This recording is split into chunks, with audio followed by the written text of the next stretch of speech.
How are you, Mickey? Oh, I'm very well, thank you. It'd be very strange if I wasn't very well, wouldn't it? I mean, I was always sitting there, if people pass over and they're not going to be all right, not be well and happy, well, we must point and taking out. It'd be awful, wouldn't it? Be waste of time, wouldn't it, Mickey? You always seem very happy, Mickey. You do? Nice to hear you, love. It's always nice. Well, I always look forward to coming to talk to you two, because you two are real sensible. You've not been able to talk too much lately, have you? Well, there's always been something, you know. I know. I know, yes. Either the conditions ain't been right, or Flint's not being well, or somebody else has pushed their way in, you know. It's always very complicated. People don't realise that, of course. They just take it for granted, a lot of people. What they do is they sort of think, you know, just sit down and there it is, you know. Sure. I know. Yeah. How are you, George Porch? Oh, I'm very well, thank you, Mickey. That's Very good. well. Yes. In for another innings. Oh, yes. In for another inning. Yes, Mickey, I look like I've got a lot to do yet. Well, if you take care of yourself and you're sensible, you've got Oh, a few yes, years yes. to go yet. Good. But, my God, you could upset the apple cart. Well, I don't want to do that. I want to... No, you just got to be sensible. Keep on rubbing this in, but it's important. Yes. Have you been reading too much lately, Mickey? Well, there's an inclination at times for him to overtax himself, I think. Yes, I think you have. I'm always open to that. Yes, but I rest a lot, you know. Well, you've got a good nurse, mate. Oh, I know I have. I appreciate that. I reckon you're lucky there. I'm very lucky. Good housekeeper, good cook, good Yes. nurse, all for nothing. I don't know. If you had to employ those, you'd be in a nice old state, I tell She's you. wonderful to me. She's Not from nothing, Mickey. After all, it's a great love doing it, isn't it? Oh, yeah, I know, but I mean, if he had to sort of employ a nurse and he had to employ a housekeeper and a cook, cool stuff. The secretary thrown in. Yeah, you find a difference, mate, I tell you. Oh, I could The old do that. exchequer will be about £20 out every week. Oh, I could do that. I can do that. I think she's the greatest help I've had. Well, you deserve her. Oh, sure. Well, Whether she deserves you is no matter. Big responsibility like that. Oh, yes. Well, anyway... she's You're a funny great couple, help. you make me laugh. Oh, never mind, Mickey. We get on very well together. Of course you get on well together. You was brought together for a good purpose. Yes, it made it. You were saying yesterday, Mickey, I wonder what had happened if I hadn't decided to go to Brighton, or I hadn't decided to take that room or something or other. What would have happened? Would we have let to think otherwise? Don't think so. No. I think it was destined that you'd meet. Yeah, I bet it was. Of course, he'd been over here by now, under the daisies, physically. Oh, yes. Have you ever seen any of your kids? What? No, him. George, Okay. your children. What, children? Hmm. Oh, yes, one. Mickey? Well, you've got grandchildren, ain't you? Oh, yes, I see those very often, Mickey. Funny can't see. Yes, they come and see me sometimes, very often. With a hand out. No, I have to do Mickey. No, they're very good, Mickey. No, Very I'm only good. kidding. Very good. Oh, yes, I see them very often. I used to have an aunt. I used to go and see her sometimes. She was a bit stingy. She Yes. gave you a tuppence, she thought she was giving you the world. Of course, I suppose tuppence in those days was a lot. I remember an uncle always coming to my house. Always came. It became your favourite uncle, I suppose. No, not particularly, no. I got a relation, a cousin, who's got so much money she doesn't know what to do with it. It's only herself. She's considered she's worth about 300,000. She doesn't know what to do with it. But anyway, I don't know what she's going to do with it. Because she's getting on in years. She's very old. Well, are you on the right side of her? No, Mickey, I wouldn't have it. Not if she offered me. Well, that's rather stupid, ain't it? Well, what's the good at me now, Mickey? Well, you could have it a good with it. You could carry on the work, and when you pick out, if you come for pity, Yes, but she could carry on. I've always found if you have a lot Why of should carry on, money, Mickey? it sort of makes a different person out of some way. I don't know. Well, I think some people like the chance. I shall carry on after he's gone, Mickey, as best I can. Well, you must carry on. I shall. I don't want anybody with me either. Well, you never know. You might I'd have never find another person like George that I could work in such complete harmony with, you know? I very much doubt it. I don't know. You never know. You might come first, don't you, Bet? Oh, wow, I can live first. Oh, Then what would George do? That's how much just him go. come back together. Go after it. I didn't want to stay. I wouldn't want to live.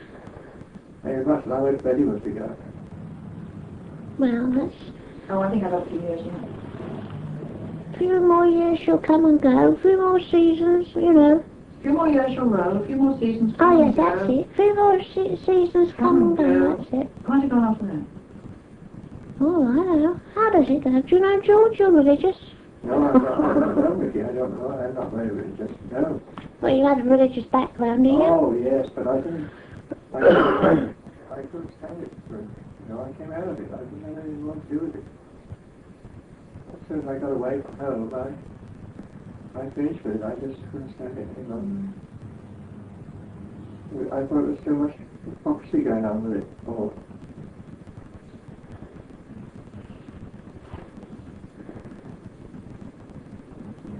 Poor old church. Mustn't keep running it down, must we?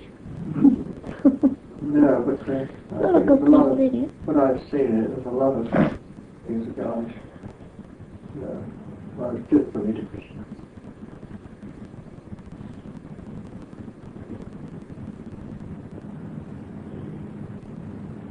Hey, Good friend. morning, Fred. Morning.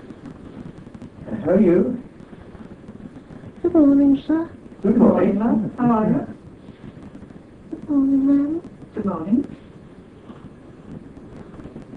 Hilda. Son? You come to talk to us? I thought this voice said Hilda. Hilda? Sounded like Hilda. Oh.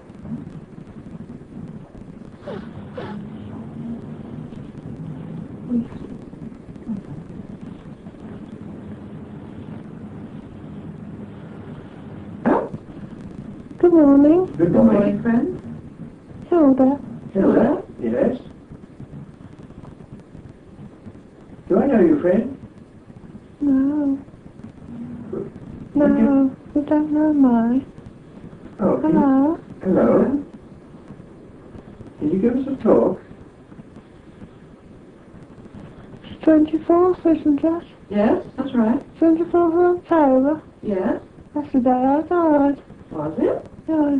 How many years ago was that? Oh, 1903. How long ago was that? 1903. Oh, gosh. I was in service. That's 63 years ago.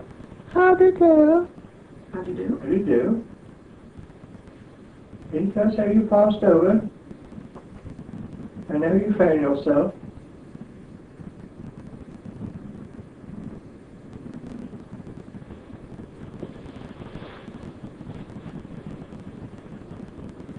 Good Hello. morning, friend. Good morning. Good morning. This is quite an interesting experience, I must admit. Yeah. Yes. I'm not quite sure about it. Well, we're very pleased you've come through. I understand that you made quite a study of this sort of thing. Yeah. Yes. So I understand from various people who are here, who suggested that I might like to come and have a go at it. Oh, good. Thank you very much. I've been here, must be 63 years. Yes. Must be about 63 years. Perhaps a little more. Time, such a strange factor. I used to live in Westbourne Terrace many years ago. Oh, yeah. My name is Johnson. Johnson? Yes. Yes, I used to live in this terrace. Oh, yeah. What did you do? How interesting. That's very interesting. Can you give us a talk, friend? How you? Did you have a young woman just come here? Yes. That was, I thought she might have tried to have spoken. It was a maid of ours. Oh, thought so. Oh, yes. We used to visit this house, as a matter of fact, my wife and I, many years ago. Going back a long time now, of course. Who lived here then? It was remember so many years ago now. Yes. Friend, can you tell us, how you passed over and, how your reactions, what you thought about it all? I used to go to church, Yeah. many years ago. Of course, this whole neighborhood has changed beyond recognition, really. Yes. It doesn't seem at all the same. Gone down, I regret to say. I suppose with modern. Yes. Mr. Johnson, could you tell us what it was like on your side, or something about Mr. Greene and everything?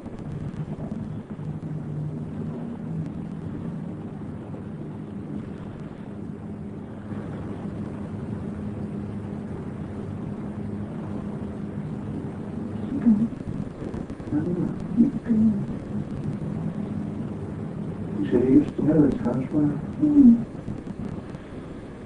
What was that? Come on.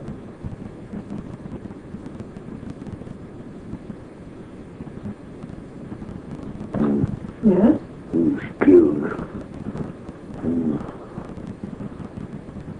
the bar wall. In the Boer War. But you wouldn't remember the bar wall. Yes, I do. I was quite a boy. I remember You it. must have been a young boy, very young. I was. think if you'd remember the bar wall. Yes, I just remember it.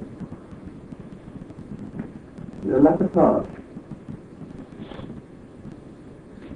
Mr. Johnson, can you tell us how you passed over and your reactions, if you could? Oh, I caught a chill, Yes. and my health had begun to deteriorate for some time. My chest had been my main trouble. Caught a very bad chill, and I think that must as well, if my memory serves me, as was the cause of my death, not pneumonia. Yes. Oh, that's a long time ago. Miriam's here, she was my wife. Yes. We used to be great admirers of Irving. I met Irving here. We were very great friends of some of the theatrical luminaries of our time. I've spent a great deal of my time and interest over here among people that I used to know in the theatre, although of course I was in no way connected with it other than the fact that both my wife and I are very much theatre goers. We met a lot of the great ones, and I met all over here. Yes. There's Fred, Terry, Julian Gilson, H.B. Irving, Irving himself, Ellen Terry, oh, so many of the great ones. I used to go regularly to the theatre. I had my seats booked, performances. I used to go often, always to Henry's the first night. Those times are gone. Mr. Johnson, what were your reactions when you passed over? I mean, were you bewildered or Not in the slightest. what happened? How did you find yourself? Oh, I don't know. I don't think I ever had any very strong thoughts about death when I was on your side. I certainly I used to have I used to go to church. I was religious from the point of view of attending church regularly.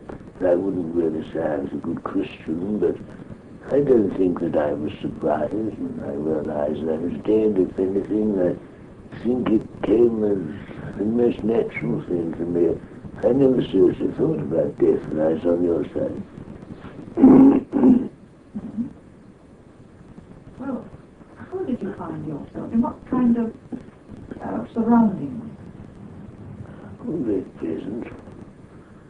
I seem to be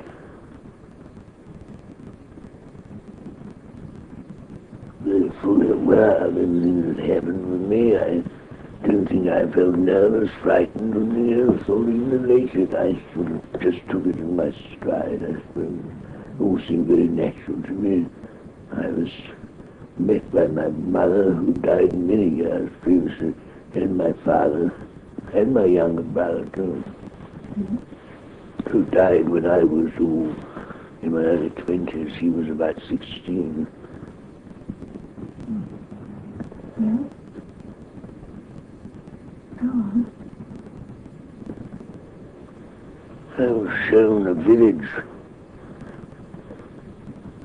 and I didn't know, but this village, to all appearances, was very much like the village that I'd known as a child. I used to visit an uncle of mine in the summer holidays. We used to go to this place and spend a week or two, a few weeks there. He was a very charming man, and seemed as if when I came here that village, to all intents and purposes, was exactly the same as here. It must have been, well, of course, to me at the time when I came it all seemed very real, but my relations were living in a house identical to the one they had on Earth. I always remember it, this house when we were boys. Used to go there in the holidays. We used to love it, the countryside, and the little brook, you know, that ran at the bottom of that garden. I remember how we used to go out in the punch. We used to have such happy times as children. And I was very surprised in a way, of course, to find that this place actually existed here. And in every detail, as far as my memory serves me, it was identically the same as I'd known it in my childhood. Yeah. Evidently, they had loved this house so much, my aunt and uncle, they loved this place so much that but in some strange way, I don't know how this happens, but they'd put so much into this house, it had been so much to them, they loved it so much that when they came here, they had an exact replica of it.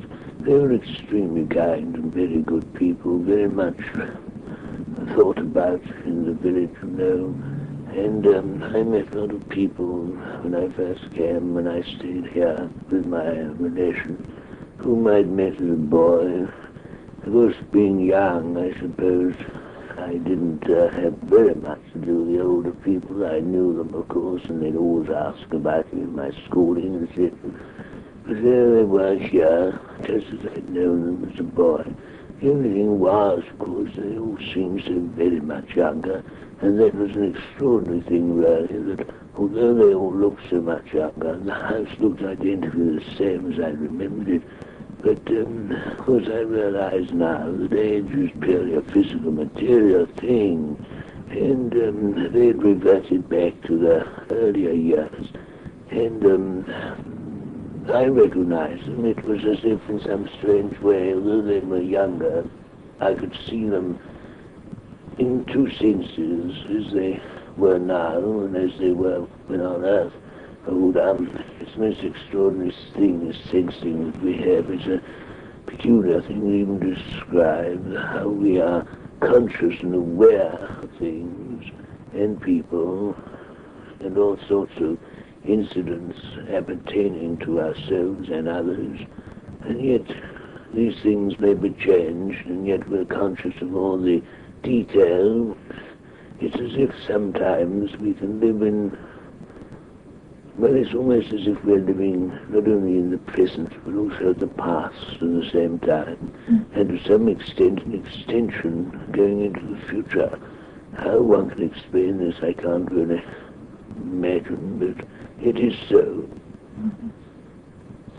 Go on, Mr. Johnson, very interesting. Oh, I don't know, I don't,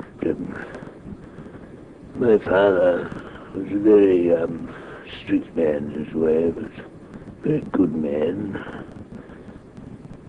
I remember when I was very young, which must have been, let me see, somewhere around about 1845 or something like that, must have been. Oh yes, it must have been being taken to my first concert. I loved music. I was always drawn tremendously to music and the theatre. And I suppose if I'd had my way, I would have gone into it seriously. But we were very comfortably off, and, well, I suppose it wasn't the thing to do in that day, you know. I was very good scholar, and I started up, I suppose you would hardly call it business, but I studied various languages. I travelled a good deal, and I suppose looking back I might have done things rather differently. I had every opportunity. In many respects my father left quite a lot of money which I inherited. I had an inventive mind too. I don't know why I'm talking about all this. Mr. Johnson, when you were back at the house, when you passed through, well, what did you do then? How did you carry on with your life? Oh, well, I realize now, of course, that this was only tentative, it was only for a short time to give me the opportunity to adjust myself. And I was very happy there, my wife and my son, very happy. And then it was decided, of course, that it was time that we made change. And we moved, and there was another house that had been prepared for us. And this house is certainly the sort of house that I'd always liked. It was really based on the 18th century type of house which I'd always admired, and not over big but sufficient. But there again, you can't really expect to describe these things, because there are many things appertaining to a house here which in so many ways are similar to those that you have on earth. And of course, if a person has loved a house very much, quite often they find that they have a replica of it here. This house that was prepared for us was a house that had been created, presumably, by an architect of the 18th century, who, when he came here, continued to design and bring into being various properties or houses for people, not necessarily people he had known, but because he loved to design and create, he was able to gather around him a group of individuals who also had the same interest. And houses and places were created, and these were allocated to people, certain people when they came over. And in some strange way, my design and desiring of a certain type of house was made apparent, presumably, and this house was presented to us for a time until we ourselves felt the need to adjust ourselves further in other directions. But we were very happy there, and it's only just recently that I've moved elsewhere. What are you in now, Mr. Johnson? Well, this may surprise you, after living a very individual sort of life, I suppose. I'm not now in the house. I'm in, I suppose, what you would call, I don't know whether you would call it a school, and yet in a kind of way it is a school. It's certainly a teaching profession, or at least I teach, that is, I instruct, and I'm teaching newcomers certain facts of life as I've discovered them and found them here, helping them to adjust themselves. And temporarily, I suppose, I don't suppose I shall be here indefinitely, but I shall stay for a considerable time, no doubt. I shall be here, and I shall teach and help and instruct new souls as they come over. And these are souls who have developed and evolved, possibly more than some, but who still need, obviously, new insight and new thought and instruction given to them concerning life here. My dear wife's also now teaching children.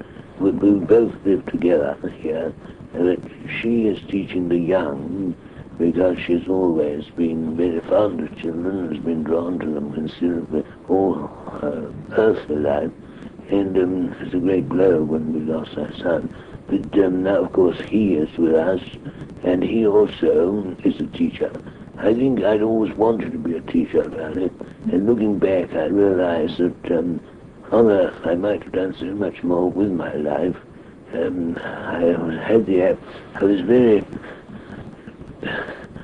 was very interested in education. Could you describe your world? life that you're there? Well, I would say that in some respects, and in many respects, it's very similar to the Earth. I suppose many people ask this question, but I suppose so many people assume that our world must be vastly different. Well, I don't know that it is so vastly different. We have great communities, of course. We have whole groups of souls who live together in units, and even individual nationals. You get, for instance, not exactly countries in the sense that you understand the term. I mean, there's no, at least I've never experienced, there's no friction here, as you do get between nationalities. Here nationalities do live and dwell together, but they also intermingle and intermix. Of course, there's no marriage here in the sense as you understand it, but there are people who live together and who are devoted to each other, and obviously, well, they are as married in a sense as people are without the ceremony and the form. It's very difficult really, because you see, whenever we want to say something to you, we have to try and picturize it in a material sense. But I suppose if you were to ask me, as you have asked me, what our world is like, I would say that it is a replica of your world without any of its defects.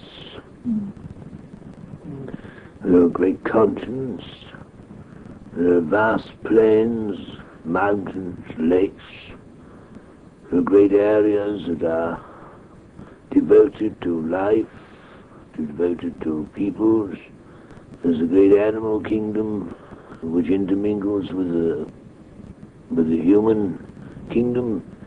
But there's a greater understanding and a greater feeling for the animal kingdom. There's no fear. I suppose the answer to a lot of this problematic questioning that one must have from people on your side is the fact that one of the things that we have eradicated here, and certainly doesn't exist, is fear. And I think once you rid yourselves of fear, then people's, irrespective of their knowledge or lack of it, irrespective of whether they are evolved or not so evolved, once you eliminate fear and you have love and faith and trust, you have an entirely different society, and people do work together harmoniously. And the animals themselves, of course, no longer fear man, and therefore the animals can also and do mingle a great deal with man. But there is a greater development even among the animals, and actually one of the most fantastic things that ever happened to me when I first came here was to hold a conversation. I suppose as anybody can put this, it may sound mad, hold a conversation with a pet dog. Yeah. But I realized that this is not a conversation in the normal sense as you understand it, by the use of one's vocal organs and creating sound and words, etc. But this is a conversation between minds, between consciousness, awareness, transmission of thoughts, being able. See, another thing I learned very quickly, and that speech as such isn't necessary here. You can communicate entirely by the process of thoughts. It isn't necessary to use vocal organs and to speak, though many people do. I'm not suggesting they don't. I'm not suggesting that we don't speak to each other. I'm not suggesting that great singers don't sing and vibrate the atmosphere and create sound. Of course they do. But there is a form of communication which is highly advanced of a mental nature, so that it is quite often possible, in fact often unnecessary, to enunciate words, create sound, you can communicate entirely by the process of thoughts. That's why, of course, for instance, we can know exactly what the other person is feeling or thinking. There's another one of the things that rather at first disturbed me a little, I suppose, because I was unfamiliar with it, and also because in a sense it was rather odd and perhaps a little frightening in a sense at first, was a realization that people could tell exactly what you were thinking. And you soon began to realize that you could no longer say one thing and mean something else. In other words, you could never deceive, not that one particularly wanted to deceive anyone, but I suppose one on earth, one became accustomed to avoiding issues sometimes, and sometimes not saying things that you were thinking deep down inside. Those things now, of course, are impossible. You no longer hide truth. You no longer hide your true self. Here you are revealed as you really are. No longer can you put up the old facade, you see. Yeah. Do you have any sea there? Have you seen any sea? Oh, there are great continents, yes. There are great Oh, continents. yes. And do you go on the sea at all? I haven't been on, no, but I presume people do. Yes. When you ask me, are there great seas or continents? I say yes. To all appearances, I would say yes, I have seen great seas. But then again, this is purely something which may apply to certain experiences as it does that I've had on certain spheres that I've experienced. But it may well be there are other spheres where there are no such seas. And, Of course, you could travel by thought too, can't you? Yes, in a sense that's true. You can travel by thought. You can transport yourself. You see, there again, our bodies, which are as solid as real to us in our own environment, are not necessarily solid and real to us when we come to you. Our communication with you is purely on the thought vibration. And we can transmit ourselves in a mental state to you. have you been in the higher planes at all, in the higher spheres? I've had glimpses, but I wouldn't say that I've entered into them, which is an entirely different thing. Yes. I believe you write books. Well, we are trying to bring out a couple of books, Mr. Johnson. It should be very interesting, because I understand you've had tremendous number of experiences with various souls from this side over a long period. You should have some very interesting material. We're trying to get all the evidence we can for this, the different things, like as you described the things, you see, so we can get this knowledge of it. And we can describe it It in should be good form. very interesting, of course, but I suppose there are many people in your world who are very prejudiced and are not prepared to accept it. Very difficult to prove, I suppose, to some. But then again, if people don't make the effort to find out something, whether it's to do with this subject as you term it, this spiritism as you call it, or whether it's something else, it's the same old story. And if you've got to go out of your way and exert yourself and give time and thought to it, it's stupid to condemn something of which you know nothing and have made no effort to discover or find out about. I understand you have schools of learning there. I wonder if you could describe some of those schools. Could you, is it possible? Well, these schools of learning are so many, so varied, and any individual can study any particular subject or many subjects as he or she wishes.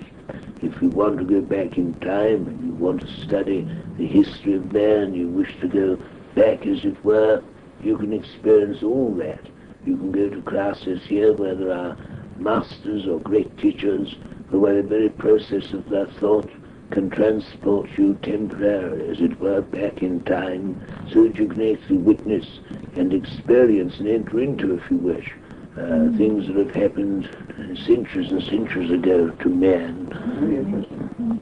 Oh, very interesting. For instance, if you had a particular interest in a certain period, shall we say a Roman period or an Egyptian period, not only could you be transported back through the efforts of these great souls who have this wonderful power, by their assistance and help you can be transported mentally and back temporarily so that you can actually witness these things. So you see, everything that has happened is still there. You see, people assume that what happened yesterday no longer exists.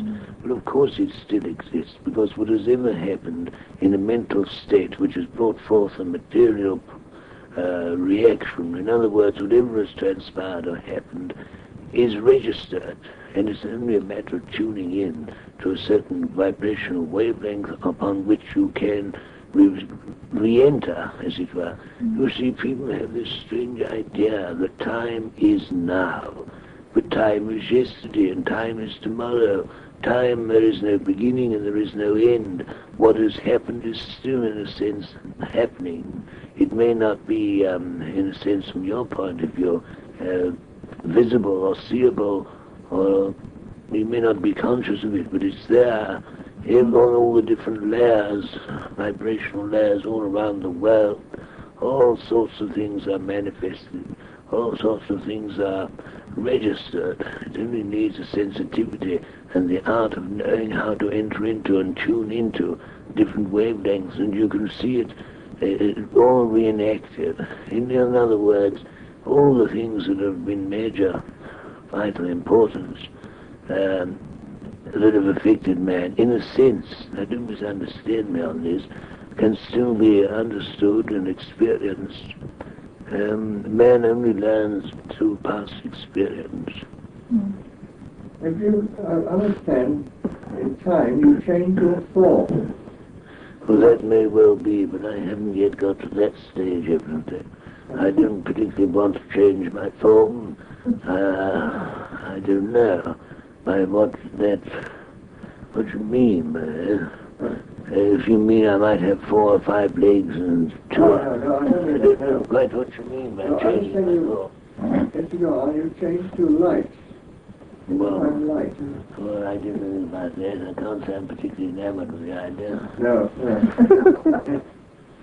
I'm afraid I don't know, but I feel I'd be very... I wouldn't feel too happy if I had to change myself, as I know myself and as I'm known by others, to others. Of course, one never knows. I don't know, you may have heard from some souls who are more highly evolved than me. How do you see yourself? Do you have glass out there so you can see yourself, or don't you? Well, one can see oneself mirrored, reflected. If one wishes, we have what I suppose as near as you could say, glasses. Well, don't forget we have substances, just as you have substances. We have many, many substances which are very necessary over here, which we use. Even those, for instance, who create, whether it's houses or whether it's clothes. There are artists, there are people who design, people who create, we have materials. Oh, there are many activities and many different forms of, I won't say business, because I don't want you to get the impression that we have business over here. Nothing is done for gain in that sense, and we don't have money, we don't have shops in the sense as you understand the term. But there are all manner of conditions of life here and all sorts of interests, and many people follow up trades, I suppose you call them, although in a way they're not trades here because no one benefits materially in the sense that you understand the expression on your side. But we love to create, we love to work with beautiful things. Artists create great pictures, they use what you call paint. But I'm talking about certain vibrations or conditions of life. I believe there are much higher forms of which I've not yet reached, where these things are no longer necessary, where everything is purely and solely created in thought. I have a feeling that this seems, well, to me rather remote, and possibly I'm not ready for it. I wouldn't like to think that something just existed because I thought about it. I'd like to feel that there's some effort behind it. I suppose there is there, if one can understand it. But here, this is a world, to me, it is as real as yours. More so. I understand you never get hungry there, do you? Well, I certainly don't. No. Never want to eat anything? No. No. But I must go. Thank you, Mr. Johnson. Anyway, goodbye, you. and God bless you. And perhaps sometime I may have the pleasure of coming again. Goodbye. Thank you very much. Goodbye. Goodbye. Thank you. His maid came.